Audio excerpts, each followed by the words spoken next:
सगुदेव भगवान की जय। योग योगेश्वर महापुर रामलाल जी, योग मार्तंड मुल्केश्वर भगवान, हम सभी के प्राणाधार सतगुरु स्वामी देवीधर महाराज जी के श्री चरणों में साष्टांग दंडवत प्रणाम स्वीकार हो। आइए प्रभु जी के चरणों में प्रणाम करते हुए, उनके चरणों से आशीर्वाद लेते हुए, उनकी कृपा करुणा आशीर्वाद से आज का सत्संग आरंभ करते हैं। आज के सत्संग में प्रभु जी कृपा से आइए हम भगवत गीता का जो छठा अध्याय, पिछले 2-3 प्रवचनों में हमें प्रभु जी ने ज्ञान दिया कि गीता के छठा अध्याय में भगवान श्री कृष्ण ने अर्जुन को क्या ज्ञान दिया। छठा अध्याय का नाम है आत्म संयम योग। आत्म संयम योग। तो आइए इसके ऊपर आज हम कुछ प्रश्न उत्तर और कुछ विचार विमर्श करें कि आत्म संयम योग क्या है। इस अध्याय में भगवान ने अर्जुन को, जो बिल्कुल अपने कर्तव्य पथ से हट चुका था, उसका मन माया में फंस गया था, माया ने उसे अज्ञानी बना रखा था, तो अर्जुन की उस अज्ञानता को हरने के लिए भगवान ने अर्जुन को ज्ञान दिया और हर एक अलग अलग तरह के ज्ञान दिया और एक एक अध्याय बनता चला गया। उसमें आज का जो सत्संग का चर्चा का विषय है वो है भागवत गीता का छठा अध्याय, जिसका नाम है आत्म संयम योग। आइए हम जाने कि आत्म संयम योग क्या है। आत्म संयम योग किसको कहते हैं, या सबसे पहले ये बताओ कि आत्मा क्या है, संयम क्या है, योग क्या है। जब हमें इन तीनों चीज की जो भाव है वो स्पष्टता समझ आ जाएगी, तब हम जान पाएंगे कि आत्म संयम योग क्या है। सबसे पहले आप बताएं कि योग क्या है। योग हम किसको कहते हैं? आप में से कोई जना बताए। योग क्या है? भगवान श्री कृष्ण ने गीता में योग की परिभाषा क्या करी है?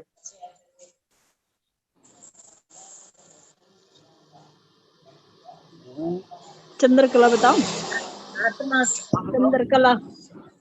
चंद्रकला भगवान, हाँ, भगवान से आत्मा का परमात्मा से मिलन, यही योग है।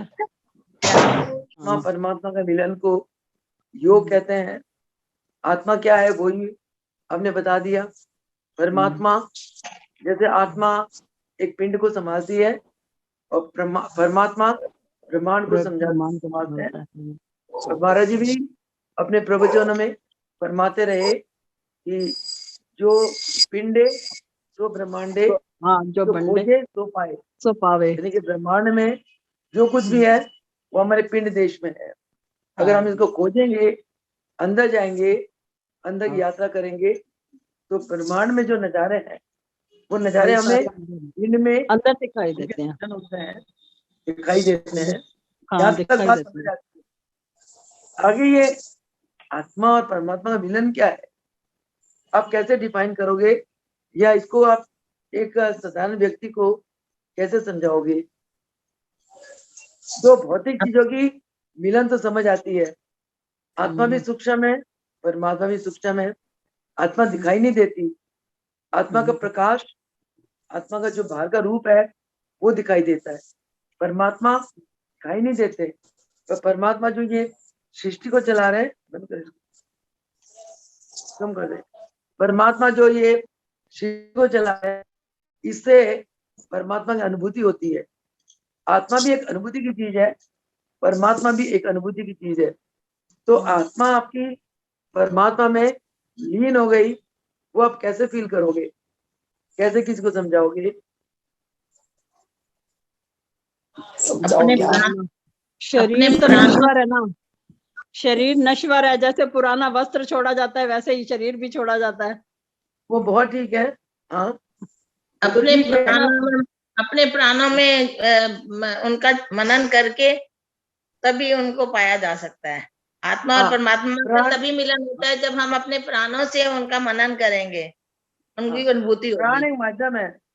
आत्मा हाँ जी, में परमात्मा को हाँ जी, अनुभूत करने का प्राण एक वायर है, एक माध्यम है। एक माध्यम है। हाँ जी, माध्यम है। तब हम और उसके लिए प्राणों में प्राण को आत्मा में मिलाने के लिए ये कैसे प्राण एकदम से आत्मा में कैसे मिल जाएगा, उसके लिए हमें क्या करना होगा? के लिए ये हमें प्राण जो गुरु हमारे मंत्र, जो अभ्यास। हमें गुरु मंत्र देते हैं, उसका मनन कर करके हमें अभ्यास करके तभी हम प्राणों की वो शक्ति को जान पाएंगे और प्रभु से मिलन हो पाएगा। हाँ, उसमें मन का क्या रोल है?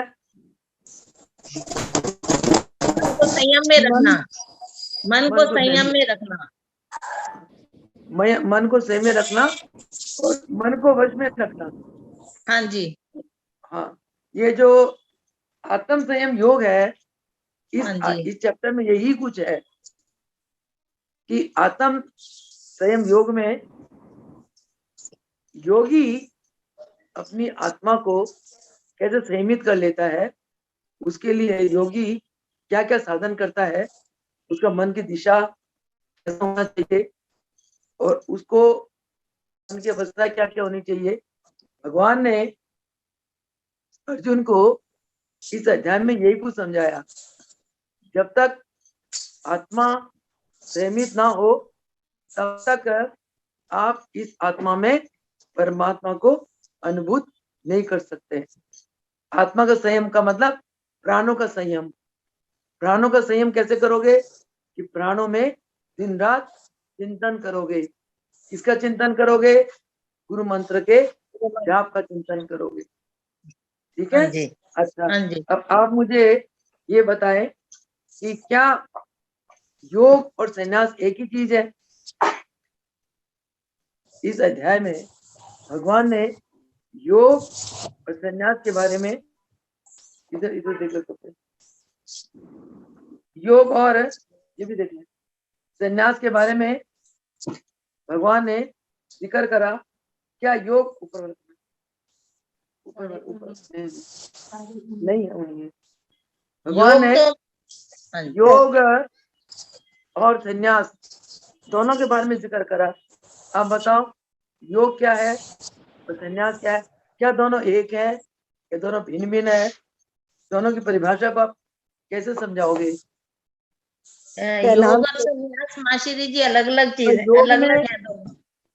योग में मन की अवस्था क्या होती है और संन्यास में मन की अवस्था क्या होती है? योग में जो है, योग जो है गृहस्थ जीवन में रह के आप योगी बन सकते हो, क्योंकि इसमें आपको सब चीजों से अटैचमेंट नहीं होती। घर में रह के भी आप अटैच नहीं होते, डिटैच होते हो। तो जो हाँ, सन्यासी है वो घर गृहस्थी छोड़ कर बाहर जाके अपने मन को बस करता है, लेकिन जो योगी है उसकी अवस्था ज्यादा अच्छी होती है, क्योंकि वो घर में रहते हुए सब कुछ होते हुए भी सब चीजों में अटैच नहीं होता है। तो इसलिए योगी ही बसता है। वो तो योगी और सन्यासी का वो हुआ अपने उनके रहन सहन का परिभाषा। स्टाइल है। हाँ परंतु जी, वो तो रहन सहन का स्टाइल है। योगी घर में रहकर भी योग साधना कर सकता है। सन्यासी घर से छोड़कर बाहर वो संन्यास करता है, अभ्यास करता है। दोनों की मन की अवस्था कैसी होती है वो तो उनका स्टाइल, लिविंग स्टाइल है। वो परिवार में रह रहा है, वो परिवार से हटके रह रहा है। परंतु दोनों की योग में, ये मेरा सवाल है, योग और संन्यास क्या दोनों एक है? यानी कि दोनों में क्या अभ्यासी के मन की अवस्था एक ही होता है या दोनों अलग अलग है? भगवान ने क्या समझाया अर्जुन को? सीधी रहो। प्रणाम श्री माँ। हाँ बताओ। मैं अभी आपने जैसे पहले, अभी मैं इसका बताती हूँ, आत्मा परमात्मा का पूछा तो भागवत के अनुसार परमात्मा सत्य चित आनंद सच्चिदानंद स्वरूप जो परमात्मा का है वो हमारा है। और महाराज जी ने भी यही लिखा है कि योग जो है वो आत्मा का परमात्मा से मिलन। और महाराज जी ने ये बोला कि आपके पास है क्या। आप कहोगे कि हमारे पास धन नहीं है, हमारे पास नहीं है, हमें आपका कुछ नहीं चाहिए। आपका धन है क्या? आपका धन है आपके श्वास प्रश्वास, क्योंकि इन प्राणों के साथ ही तो आप हो। अगर ये प्राण ही नहीं है तो आप कुछ हो ही नहीं। तो हम आपके प्राणों में जान डाल देते हैं, उसकी कीमत डाल देते हैं। तो जो आपने बोला कि आत्मा का परमात्मा से मिलन तभी होता है कि जब हम गुरु के बताए हुए मार्ग पर चले, जो हमें गुरु ने बताया। यदि हम जैसे बुद्धिमान कौन है? जिसने अपनी सारी बुद्धि सड़क पे रख दी, यानी कि अपना सब कुछ गुरु को समर्पित कर दिया। और बलवान कौन? ये नहीं कि जो 10 लोगों को मार दे वो बलवान है। बलवान वो है जो गुरु को अपना सब कुछ निछावर कर दे। जब ये स्थिति आ जाएगी तो जब हम गुरु के कहे अनुसार ध्यान में बैठेंगे, जैसे आप बोलते ही हो, तो वो जो हमारा आत्मा का परमात्मा से मिलन होता है, यही उसमें मतलब। आपने पूछा सन्यास और योग, योग के जैसे नहीं, ये बात एक मिनट, इसमें ये है कि भाई जब हम ध्यान में बैठेंगे तब गुरु की आज्ञा के अनुसार उनकी कृपा से आत्मा का परमात्मा का मिलन महसूस होता है। वो मिलन है क्या?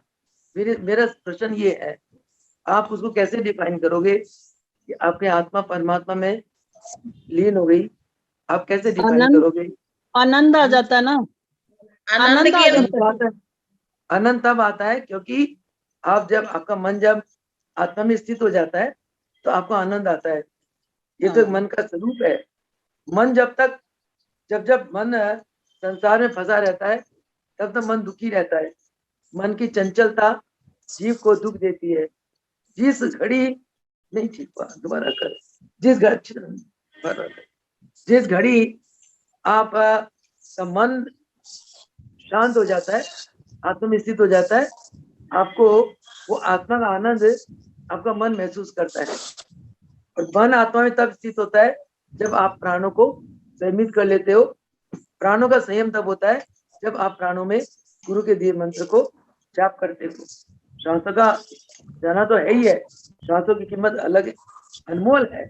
परंतु मेरा जो प्रश्न था वो ये था कि आत्मा का परमात्मा से मिलन आप कैसे महसूस करते हो कि आपके आत्मा परमात्मा में लीन हो गई है? मन निर्मल हो जाता है, मन निर्मल हो जाता है, आनंद में हो जाता है। वो तो उसका प्रभाव है। जब आपका मन है आत्मा में स्थित होता है तब आपका मन निर्मल हो जाता है, यानी कि आपका अंतःकरण शुद्ध हो जाता है। मेरा सवाल ये है, और भी है, आत्मा का एक ये कर, आत्मा का परमात्मा से मिलन वो कैसे आप अनुभूत करते हैं, आप कैसे महसूस करते हैं? मेरा सवाल ये है। इसका उत्तर क्या है कि जिस समय आपकी चित्त की वृत्तियां विरोध हो जाती हैं, आपकी चित्त की वृत्तियां आपके चित्त में समा जाती है, उस समय आपकी जो आत्मा है वो अपने स्वरूप में आ जाता है। आत्मा का स्वरूप क्या है? ज्ञानमय, आनंदमय, प्रकाशमय। तो जब आत्मा अपने स्वरूप में आ जाता है तो आप ये जो प्राण है उस आत्मा के आनंद को, उसके ज्ञान को और उसके प्रकाश को आपके प्राण अनुभूत करते हैं। उस समय क्या होता है कि आप संकल्प विकल्प से रहित हो जाते हो, आदि व्याधि से रहित हो जाते हो। आपके अंदर कर्ता भाव खत्म हो जाता है और आप एक विशालता में आ जाते हो। उस समय आपकी आत्मा परमात्मा में अभेद हो जाती है। अभेद समझते हो ना? वन, एक हो जाता है। जैसे मैं समुद्र से एक मटके में पानी लेती हूँ, पानी भरती हूँ समुद्र का और समुद्र के तट पे रख देती हूँ। जब तक मटके के अंदर पानी है हम क्या कहेंगे? ये मटके का पानी है। समुद्र के पानी को हम क्या कहेंगे? समुद्र का पानी। जब तक मटके के अंदर वो पानी रहता है हम उसको समुद्र का है, तो तत्व तो समुद्र का ही है, परंतु हम कहते हैं ये मटके वाला पानी है। समुद्र से 1 चलो पानी ले लो, हम कहेंगे समुद्र से पानी लिया, है ना? जब तक वो जो आकार है मटके का आकार है तब तक दोनों अलग अलग नजर आ रहे हैं। मटके का पानी आत्मा समुद्र का पानी परमात्मा। जिस समय आप मटके को समुद्र में डाल देते हो तब क्या होता है, मटके का पानी समुद्र के पानी के अंदर का जो डिफरेंस है, भिन्नता है, वो आपको नहीं नजर आता है, नहीं दिखता। फिर आप डिफाइन नहीं कर पाओगे कि कौन सा मटके का पानी कहाँ गया। मटके का पानी तो समुद्र मिल गया, मटके का पानी समुद्र के पानी में मिलकर उसने किसका रूप ले लिया, समुद्र के पानी का रूप ले लिया। वही आत्मा और परमात्मा का मिलन के जो सही अंडरस्टैंडिंग डिफिनेशन है, उसी प्रकार जब ये आत्मा परमात्मा में के साथ अभेद हो जाती है तो आत्मा का अपना अस्तित्व नहीं रहता, वो आत्मा परमात्मा का स्वरूप ले लेती है, आत्मा विशाल हो जाती है। इसी को कहते हैं आत्मा का परमात्मा से मिलन। इसी का नाम योग है। समझ गए सब? सबको Define समझ आ करना- गई? पूरा डिफाइन करना नहीं आ रहा था ना हमें, हाँ, समझ तो रहे थे पर नहीं, वो डिफाइन करना नहीं आ रहा था। हाँ। तो अच्छा, इसके लिए, इस अवस्था के लिए चित्त वृत्तियों का निरोध होना बहुत जरूरी है। यानी कि चित्त में से, हमारे मन में से जो वृत्तियां निकलती है, जब तक वो वृत्तियां मन में समाकर शांत नहीं हो जाती है तब तक हमारी आत्मा अपना स्वरूप में नहीं आती। जैसे चांद है, चांद के आगे बादल आ गए तो हमें चांद का स्वरूप नहीं दिखाई देता ना, चांद की रोशनी से हम वंचित रहते हैं। परंतु जैसे चांद के आगे से बादल हट गए तो चांद के प्रकाश हमें दिखाई देती है, हमें उसकी खूबसूरती एंजॉय करते हैं, उसकी रोशनी को एंजॉय करते हैं, उसकी शांत वाइब्रेशन को हम एंजॉय करते हैं ना। सेम जब तक आत्मा के ऊपर जो मन है, मन की जो वृत्तियां हैं, वृत्तियां चंचल रहेंगी, वृत्तियां जब तक निरोध नहीं होंगी, कंट्रोल में नहीं होंगी, तब तक जो आत्मा, उसका पूर्ण प्रकाश, उसका पूर्ण आनंद, उसका पूर्ण ज्ञान जीव अनुभूत नहीं कर पाता। समझ गए? जैसे ही चित्त की वृत्तियां चित्त में समा जाती है तो आत्मा का स्वरूप जीव महसूस करता है, और इस अभ्यास को करते करते जीव को अपना अस्तित्व भूल जाता है। आत्मा परमात्मा का रूप ले लेती है, परमात्मा से अभेद हो जाती है। इसको कहते हैं आत्मा परमात्मा का मिलन। तो बहुत लोगों ने, हमारे वेद शास्त्रों ने योग का परिभाषा यही बताया कि आत्मा का परमात्मा से मिलन। परंतु इस मिलन के लिए जो आधार है वो क्या है? चित्त वृत्तियों का निरोध। इसीलिए पातंजलि ऋषि ने क्या फरमाया, योग का परिभाषा क्या बताई? पातंजलि ऋषि ने योग की परिभाषा बताई, योगा चित्त वृत्ति निरोधा। योग क्या है? चित्त वृत्तियों का निरोध, वही योग कहते हैं। आप समझ गए? तो ये जो आत्म संयम योग है, इसमें भगवान ने अर्जुन को बताया कि वो आत्म संयमी कौन है, आत्म संयम योग क्या है, ये बताया। तो भगवान ने ये बताया कि संन्यास और योग दोनों एक ही चीज है। कैसे एक? बताओ, आप मुझे बता सकते हो? मैं योगी या सन्यासी का वेशभूषा या रहन सहन के बारे में नहीं बात कर रही हूँ, मैं कह रही हूँ कि योग विद्या, योगी की बात नहीं कह रही हूँ, ना सन्यासी की बात कह रही हूँ। मेरा सवाल है, योग विद्या और सन्यास विद्या, दोनों विद्या में क्या अंतर है या दोनों विद्या एक ही चीज है? इसका जवाब दो। योग विद्या और सन्यास क्या दोनों एक ही चीज है, अलग है? एक ही है तो क्यों है, अलग है तो क्यों है? श्री जी एक है इसलिए क्योंकि योगी भी परमात्मा में मस्त रहता है और सन्यासी भी हर वक्त परमात्मा में अपनी चित्त वृत्तियों को लगाए रखता है। हाँ, पहला तो ये है कि दोनों का मन संयमित रहता है। अच्छा, अगला बताओ। एक तो कि भाई योग में भी अभ्यासी परमात्मा का चिंतन करता है, संन्यास में भी अभ्यासी परमात्मा का चिंतन करता है। ये तो पहला सिमिलरिटी है, यानी कि आपके अनुसार योग और संन्यास दोनों विज्ञान एक ही चीज है। समझ गए? खाली वेशभूषा रहन सहन अलग है। सन्यासी ब्रह्मचर्य जीवन जीता है और घर गृहस्थ से दूर रहता है, योगी घर गृहस्थ में रह के भी अभ्यास ही होता है, अभ्यास करता है। हमारे तीनों गुरु योगेश्वर भगवान हुए, गृहस्थ में रह के भी उन्होंने योग अभ्यास करा और उन्होंने गृहस्थियों को योगी बनाया। हम जितने भक्त हैं उनके शरण में जाने वाले जो शरणागत हम लोग, सबको उन्होंने योगी बनाया, गृहस्थ में रहकर योग करने का साधन सिखाया। खुद भी उन्होंने गृहस्थ में रहकर योग किया, हमें भी वही टेक्निक सिखाई, वो युक्ति सिखाई। गृहस्थ में रहकर गृहस्थ के सब प्रयोग करते हुए तुमने कैसे योग अभ्यास करना है। ठीक है, अगला सिमिलरिटी क्या है, योग और संन्यास दोनों विज्ञान का अगली सिमिलरिटी क्या है? दूसरा, हाँ जी दीदी, योग और सन्यास में सबसे बड़ा अंतर है कि योगी घर में रहकर भी अपने आप को सन्यासी बना सकता है, जबकि सन्यास के लिए घर बार छोड़ के चला जाता है। योगी तो घर में रहकर अपनी चित्तवृत्तियों को अपने प्राण में लेकर एक सन्यासी का रूप बन जाता है, तो उसे घर गृहस्थ छोड़ने की जरूरत नहीं पड़ती, जबकि सन्यासी को ये सब कुछ छोड़ के जाना पड़ता है। और योगी ज्यादा महान है क्योंकि वो एक कमल के समान होता है, जो कि दुनिया में रहकर दुनिया से अपने आप को अलग रखता है, उसकी चित्तवृत्तियां हमें दुनिया में लय नहीं होती। हाँ, ये बात ठीक है। और सबसे मेन बात क्या है कि दोनों को मन का संयम जरूरी है, दोनों के मन को माया से अनासक्त होना जरूरी है, दोनों का मन की अवस्था सेम होती है।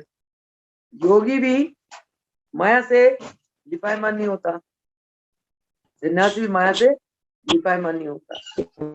दोनों को आत्म संयम करना पड़ता है, दोनों को अभ्यास करना पड़ेगा, दोनों को अपने मन को वश में रखना पड़ेगा, दोनों को परमात्मा के ध्यान में, उनके भजन में लीन रहना पड़ेगा, दोनों को अनासक्त भाव से कर्म करना पड़ेगा, दोनों के अंदर कर्ता भाव नहीं होना पड़ेगा।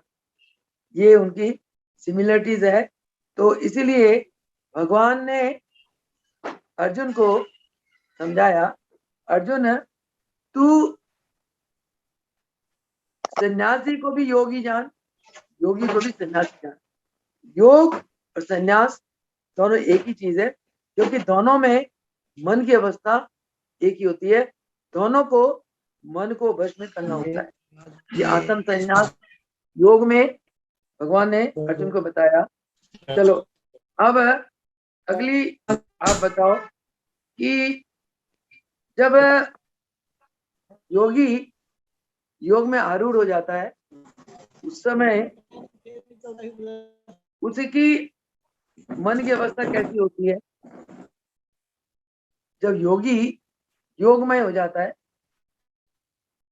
योग में आरूढ़, चलो अगला इस क्वेश्चन को ऐसे लो, योग में आरूढ़ होने के लिए योगी को मन की अवस्था को कैसा रखना पड़ेगा?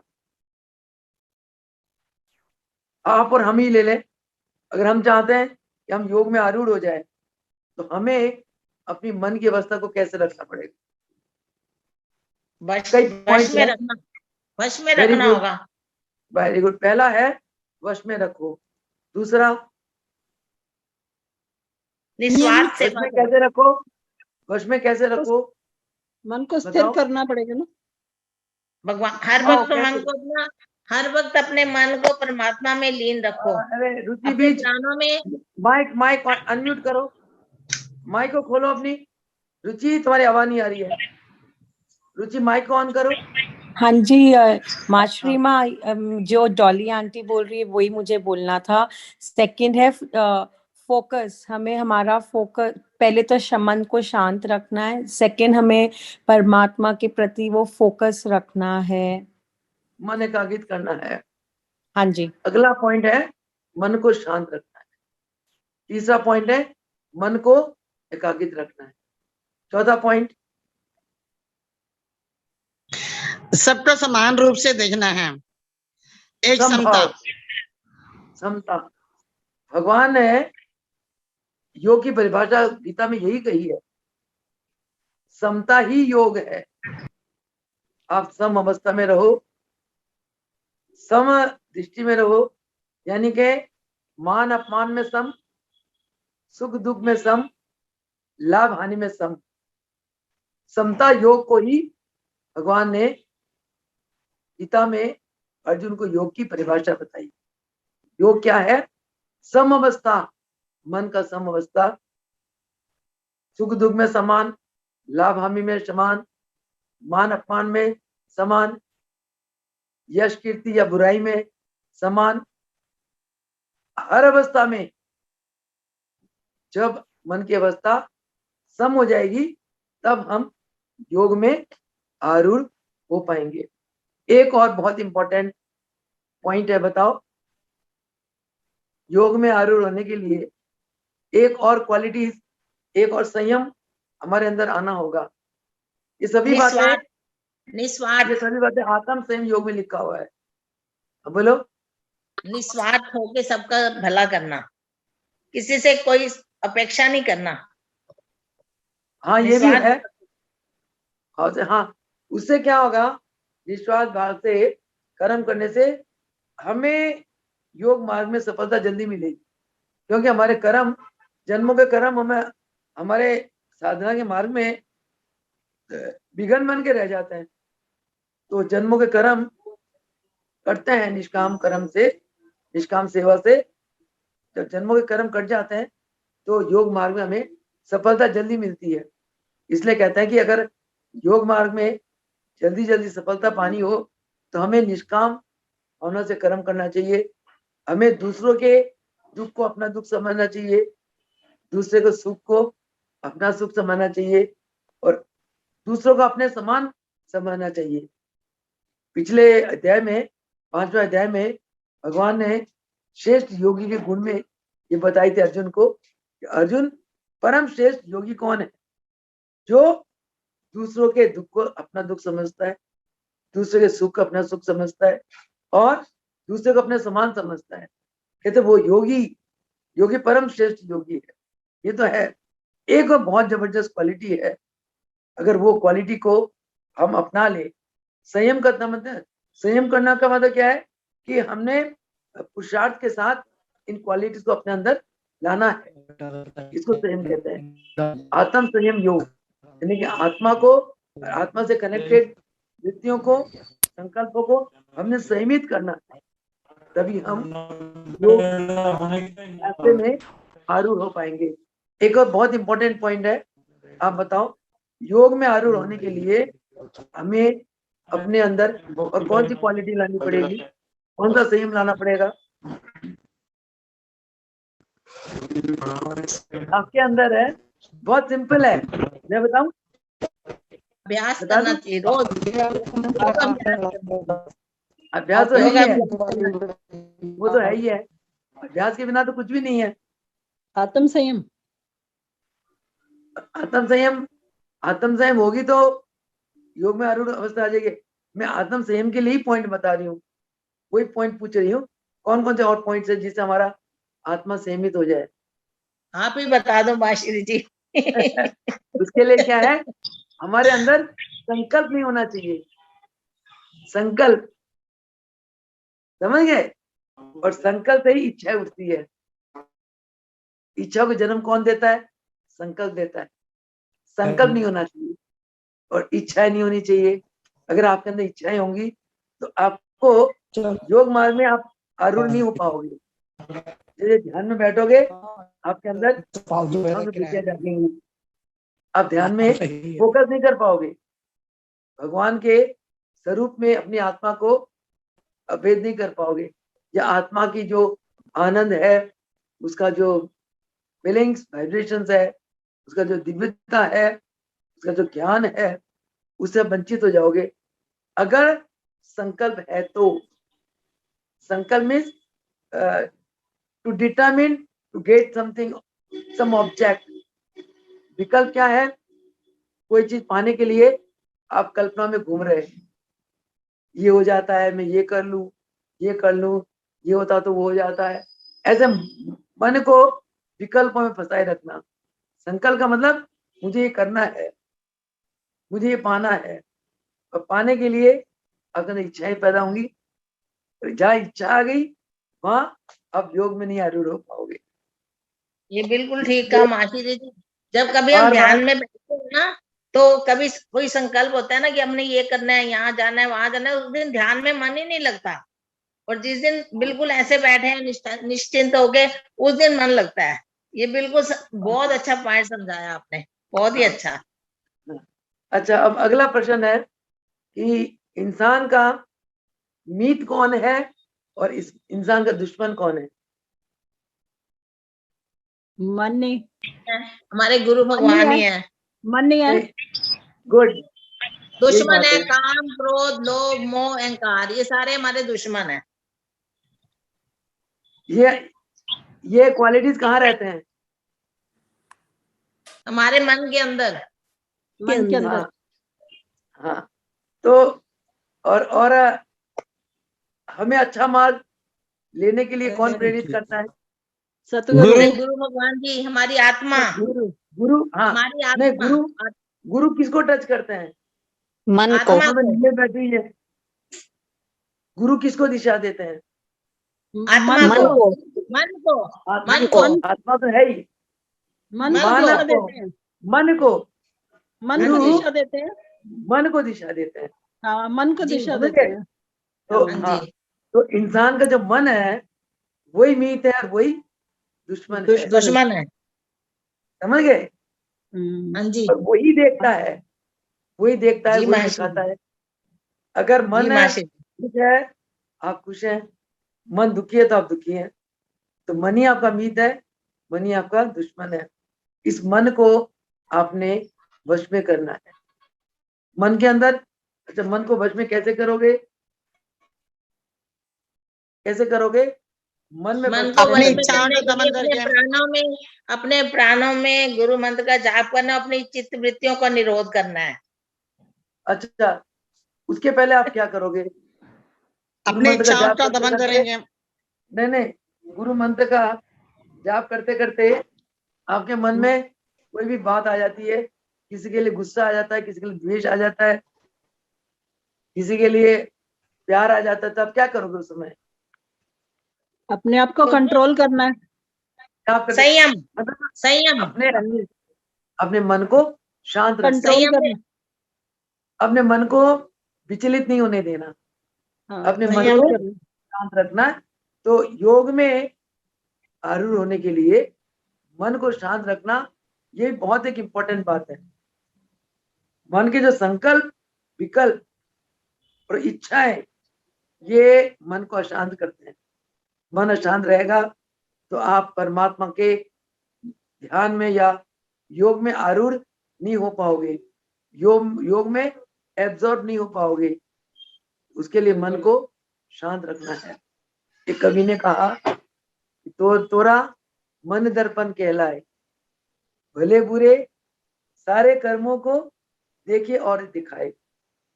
कहते फिर मन ही देवता, मन ही ईश्वर, मन से बड़ा ना कोई। मन उजियारा जब जब फैले, जब उजियारा हुई। इस उजले दर्पण में प्राणी धूल न जमने पाए, तोरा मन दर्पण कहलाए। आगे कवि कहता है, सुख की कलियां दुख के कांटे, सुख की कलियां दुख के कांटे, मन सबका आधार। मन से कोई बात छुपे ना, मन की नैन हजार। जग से चाहे भाग ले कोई, मन से भाग ना पाए, तोरा मन दर्पण कहलाए। तो योग मार्ग एक इतना उत्तम मार्ग है जिस मार्ग में आकर प्राणी अपने मन को संयमित कर लेता है, मन को वश में कर लेता है। जिस प्रकार कुछ भी डिग्री लेने के लिए, कुछ भी एजुकेशन पाने के लिए हमें गुरु चाहिए। बिना कॉलेज गए, बिना टीचर के आप नहीं मंजिल तक आसानी से पहुंच सकते हो। कुछ एजुकेशन डिग्री लेने के लिए कॉलेज, स्कूल जाना पड़ेगा। विज्ञान भारत की प्राचीनतम विज्ञान है। बहुत वर्षों से यह विज्ञान चलता आ रहा है। इस विज्ञान को अपनाने वाला कभी बोर नहीं होता। महाराज जी फरमाते कि एक जन्म में आपने योग करा, एक स्टेप चढ़ गए परमात्मा को प्राप्ति के रास्ते में, अगले जन्म में अगला स्टेप चढ़ोगे, अगले जन्म में अगला स्टेप चढ़ोगे, और एक जन्म में आपने जो अभ्यास करा उसके ऐसे संस्कार पड़ते आपकी आत्मा के ऊपर, आपकी आत्मा अगले जन्म में योग करने के लिए आपको प्रेरित करती है, आपके संस्कार आपको प्रेरित करते हैं। जैसे इस जन्म में हम लोग सभी लोग योग कर रहे हैं, हम ये भी चाहते हैं हमें योग की अवस्था में, योग में पूर्ण अवस्था की प्राप्ति हो, तो हमारा इस जन्म का ये संकल्प नहीं है, इस जन्म का संस्कार नहीं है, पिछले जन्म में हमने कुछ योग अभ्यास किया होगा, उसका संस्कार, उसके संस्कारों ने हमें गुरु मिलाए, और पिछले जन्म के कर्म संस्कारों से हम इस मार्ग में हमें दिलचस्पी हुई, हमारा आकर्षण बढ़ा, और संस्कार ऐसे थे कि संस्कारों ने हमें पूर्ण गुरु से मिला दिया, गुरु आ गए, मिल गए। अब इस जन्म में फिर हम अभ्यास करेंगे तो अगला जन्म हमारा बहुत बढ़िया रहेगा। इसलिए महाराज जी फरमाते हैं हर जन्म में हमें योग अभ्यास करना चाहिए, हर पल हर घड़ी श्वास श्वास में जाप करो। अच्छा, इसके बाद एक और बहुत बड़ी अवस्था बताई योग अभ्यासी के लिए, संयम के लिए। महाराज जी फरमाते थे कि जो योगी होता है उसके लिए सोना मिट्टी के बराबर है, उसके लिए धन रद्दी के कागज के बराबर है। जब आपकी मन की अवस्था, आपका मन इतना संयमित हो जाएगा कि आपको और आप संसार से इतने उपराम हो जाओगे कि आपको सोना मिट्टी लगने लगे और रुपये आपको रद्दी के कागज लगने लगे। आप समझना कि आप का मन जो है ना योग अवस्था में काफी हद तक आरूढ़ हो गया, क्योंकि मन का ये स्वभाव है, मन को जब उच्च कोटि का आनंद मिलता है तो निम्न कोटि का आनंद को त्याग देता है। मन प्रत्यक्ष धर्मी है, मन का स्वभाव है। तो संसार का भोग, जो संसार का आनंद, ये तो टेम्पररी आनंद है, ये क्षण भंगुर आनंद है, परंतु जो आत्मा का आनंद है वो चिरस्थायी आनंद है। आत्मा का आनंद संसार के आनंद से बहुत उच्च कोटि का आनंद है। तो मन को जब संसार का आनंद मिल जाता है तो वो मन को जब आत्मा का आनंद मिल जाता है वो मन संसार के आनंद को त्याग देता है। तो एक जब आप योग अवस्था में आरूढ़ हो गए, उसके बाद आपके मन की अवस्था है क्या क्या होती है। एक तो ये हो गई कि आपको सोना मिट्टी नजर आने लगता है और नोट आपको रद्दी के कागज नजर आने लगता है। दूसरी क्या होता है कि आप को संसार का कोई तत्व आपके मन को आकर्षित नहीं कर सकता, संसार की कोई बात आपके मन में प्रभाव नहीं डाल सकता। हर वक्त आप प्रभु में ही, परमात्मा के कुछ परम आनंद में लीन रहते हो। ये आत्म संयम योग जो कर लेता है, ये उसकी अवस्था ऐसी हो जाती है। और क्या है, और अगला बताओ, आप में से कोई जना बताओ, जिसका मन जो योग में आरूढ़ हो गया उसके मन की अवस्था कैसे कैसे होती है। दो तो मैंने बता दी, अगला बताओ, आप में से कोई बताओ। उसकी जो उसको आनंद मिलता है ना, वो इंद्रियों का आनंद नहीं देता, आंख नाक कान मुंह का। बिल्कुल सही है, बिल्कुल सही है। उसको इंद्रिय भोगों का भोग इच्छा नहीं होती। बहुत बढ़िया। और अगला,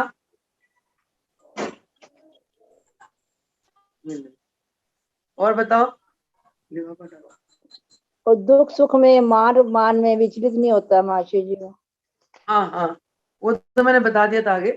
हाँ, अच्छा, मैंने भी सुना। और बताओ, और क्वालिटीज बताओ। क्या है कि उसको संग्रह करने की इच्छा नहीं होती। हाँ जी।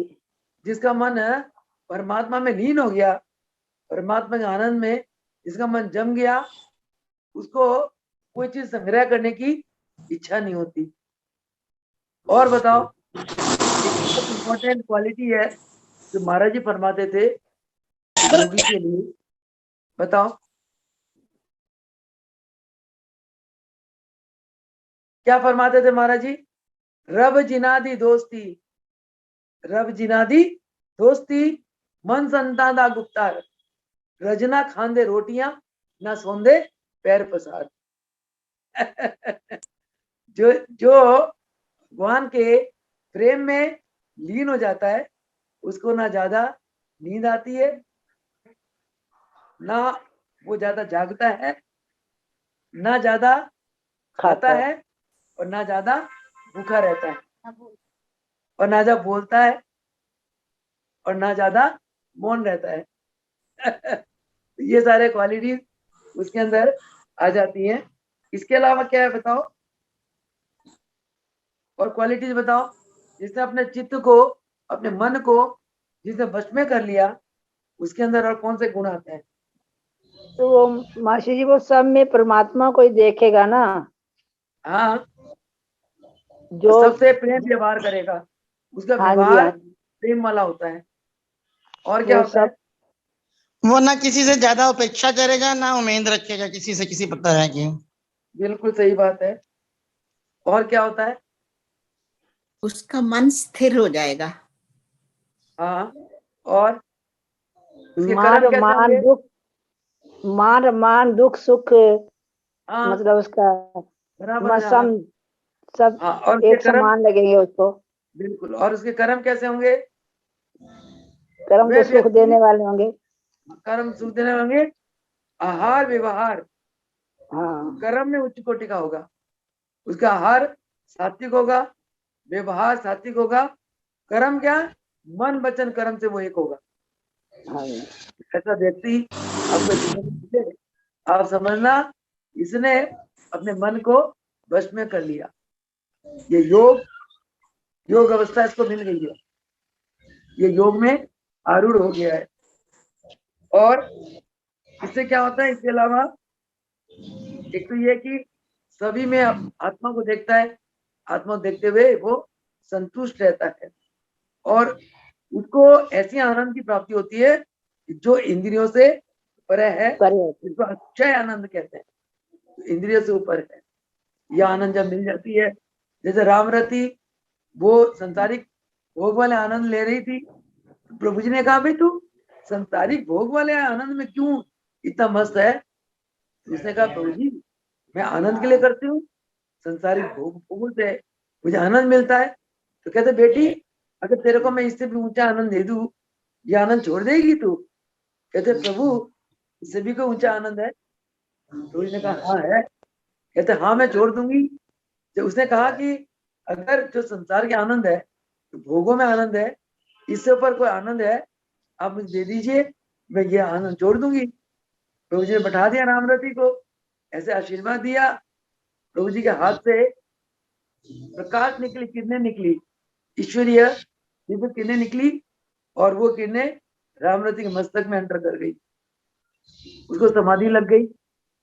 जब तक प्रभु जी पहाड़ों में रहे तब तक रामरती समाधि में रही। पहाड़ों से वापसी में जब रामलाल प्रभु जी ने रामरती को याद किया, तो रामरती ध्यान अवस्था में क्या देखती है कि प्रभु जी नेपाल की तरफ से इधर आ रहे हैं, भक्तों को बुलाया, उठ गई वो ध्यान से कि मेरे प्रभु जी 6 मास के बाद आ रहे हैं रानी स्टेशन में, रानी गाड़ी से, आप उनको लेके आओ। सब भगत लोग गए, प्रभु जी ने पूछा तुम कैसे आ गए? कहते रामरती को आप जब समाधि में छोड़ गए थे तब से समाधि में बैठी हुई है, तो आज उसने हमें कहा कि भाई मेरे प्रभु जी आ रहे हैं, उनको स्टेशन से लेके आओ। तो प्रभु जी हमने रामरती के कहे अनुसार स्टेशन भी ढूंढ लिया, गाड़ी भी ढूंढ ली, प्रभु जी आए, रामरती ने प्रणाम किया, आशीर्वाद लिया। प्रभु जी ने पूछा रामरती मैं तो तेरे को जंगल में छोड़ गया था, ध्यान में ये कुआ, ये बगीची, ये मंदिर, ये सारा कुछ कैसे निर्माण हुआ, धर्मशाला, इनका निर्माण कैसे हुआ? रामरती ने कहा प्रभु आप मुझे जिस हालत में समाधि में छोड़ गए थे, मैं तो समाधि में पड़ी हुई हूँ, मुझे कुछ नहीं पता। गांव वालों ने कहा प्रभु आपने इसको समाधि देकर गांव वालों के लिए दुर्गा बना दिया, क्योंकि जिसने जो भी इनसे प्रार्थना करी उसकी वही मनता पूरी हो गई। जिसकी जो मनता पूरी होती गई वो अपनी सेवा करता रहा, गांव को इतना खुशहाली बना दिया। रामरती कहने लगी, प्रभु अब मुझे अपने चरणों की सेवा में रखो, आपके बिना तो मैं एक पल भी नहीं जी सकती। तो प्रभु जी विचारने लगे। इतने में गांव वाले कहने लगे, प्रभु कृपा करके रामरती को यहाँ से मत ले जाओ, क्योंकि ये हमारे गांव की, इस इलाके की दुर्गा बन चुकी है। हमारी हर मनता इसके प्रार्थना करने से पूर्ण हो जाती है। फिर प्रभु जी ने रामरती को आशीर्वाद दिया और आशीर्वाद देके आगे निकल गए। तो ये ऐसी योग की अवस्था जो है ना, ऐसी उच्च अवस्था होती है। चलो, और एक बहुत ही महत्वपूर्ण गुण बताओ, योग में आरूढ़ होने पे हमें क्या लाभ मिलता है? हमारे गुणों का क्या होता है? जो सत गुण है, रजगुण है, तमोगुण है, इन गुणों का क्या रोल है बताओ। योग अवस्था पाने के बाद ये तीनों गुणों का क्या रोल है हमारे जीवन में? इन गुणों से ऊपर उठ जाता है ना, उसको रजो तमोगुण सताता है, ना सतोगुण सताता है, ना रजोगुण सताता है, मतलब सतोगुण से भी ऊपर उठ जाता है वो।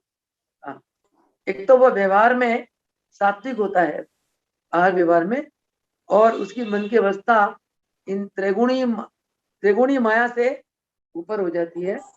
बहुत बढ़िया। और वो सभी जीवों के अंदर आत्मा के दर्शन करता है, और आत्मा को सभी जीवों में दर्शन करता है, और अपने आप में, सबके अंदर, सबको अपने आप में। यही अवस्था हमारे गुरुदेव की थी। यही कारण है गुरुदेव सबको दर्शन देते थे, आज भी देते हैं। और गुरुदेव ने सबको बराबर प्यार किया, सबके साथ बराबर प्रेम किया, क्योंकि गुरुदेव अपनी आत्मा को सब भक्तों में देखते थे और सब भक्तों की आत्मा को अपनी आत्मा में देखते थे, क्योंकि वो योगी थे। योग में आरूढ़ अवस्था के मालिक थे, योगेश्वर थे, जो आशीर्वाद से किसी की समाधि लगा देते थे। आप उनकी अवस्था को जान सकते हो, कितनी ऊंची अवस्था के वो मालिक होंगे हमारे गुरुदेव। ऐसे गुरु हमें मिले हैं।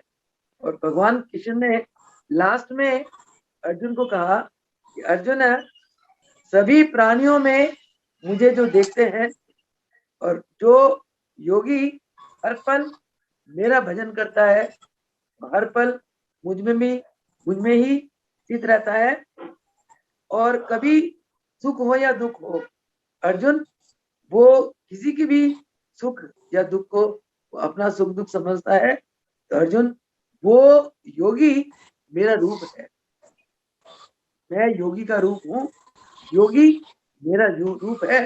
वह योगी परम श्रेष्ठ योगी, उच्च कोटि का योगी।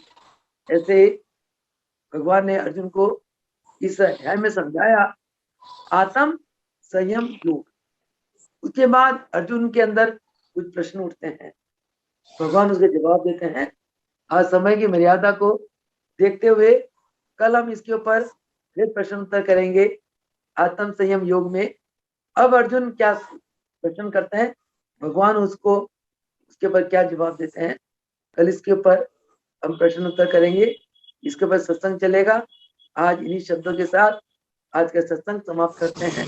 गुरुदेव भगवान की जय।